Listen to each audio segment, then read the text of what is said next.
Ayan mga kajuit, luto na talaga ng mga nakakatakam.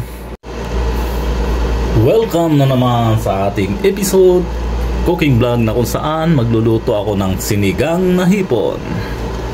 Ito yung mga sangkap, lalagyan lang natin ng luya, kamatis at sibuyas, yung pinakuloang tubig. At habang nagpapakulo ako ng tubig mga kajuit ay inisa-isa ko nang himayin yung mga gulay na aking isasahog gaya ng sitaw, litos. Dahil wala namang pichay dito sa Saudi ay litos yung gagamitin ko, at labanos. Naglalagay na rin ako ng asin. Saka ko na rin ilalagay ang ibang sangkap na gulay. Ito sitaw, dahil matagal maluto, unahin ko yung sitaw. Lalagay rin tayo ng green chili. Inuna ko nang lutuin ang gulay mga kajuit dahil madali lang naman maluto yung hipon.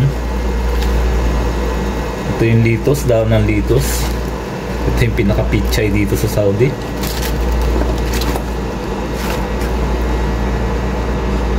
At saka takpan hanggang sa ito ay maluto.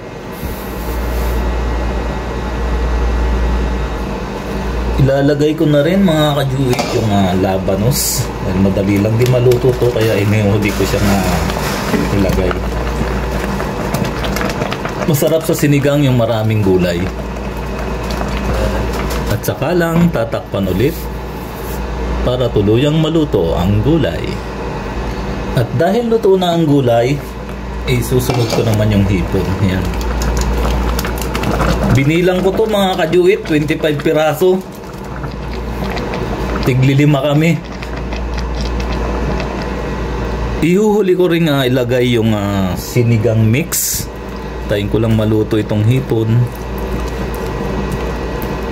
Saka ilagay ang sinigang mix yan. Takpan lang natin.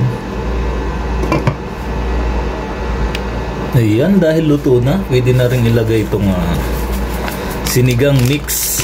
Kaya lang kulang siya, so dagdagan natin ng limon. Pigaan na lang ng limon dahil walang mabiling sinigang mix. Ayan mga kajuit, luto na talaga ng mga nakakatakam. Sabaw pa lang, ulam na. Ayan mga kajuit, saktong-sakto luto na, nag-brown out pa. Naghiwalay rin pala ako ng hipon para ipadala doon sa kasama namin sa planta. At kawawa naman, di nakakahigop ng sabaw. Siya pala yung bumili ng hipon, kaya padala na lang din namin siya ng ulam niya.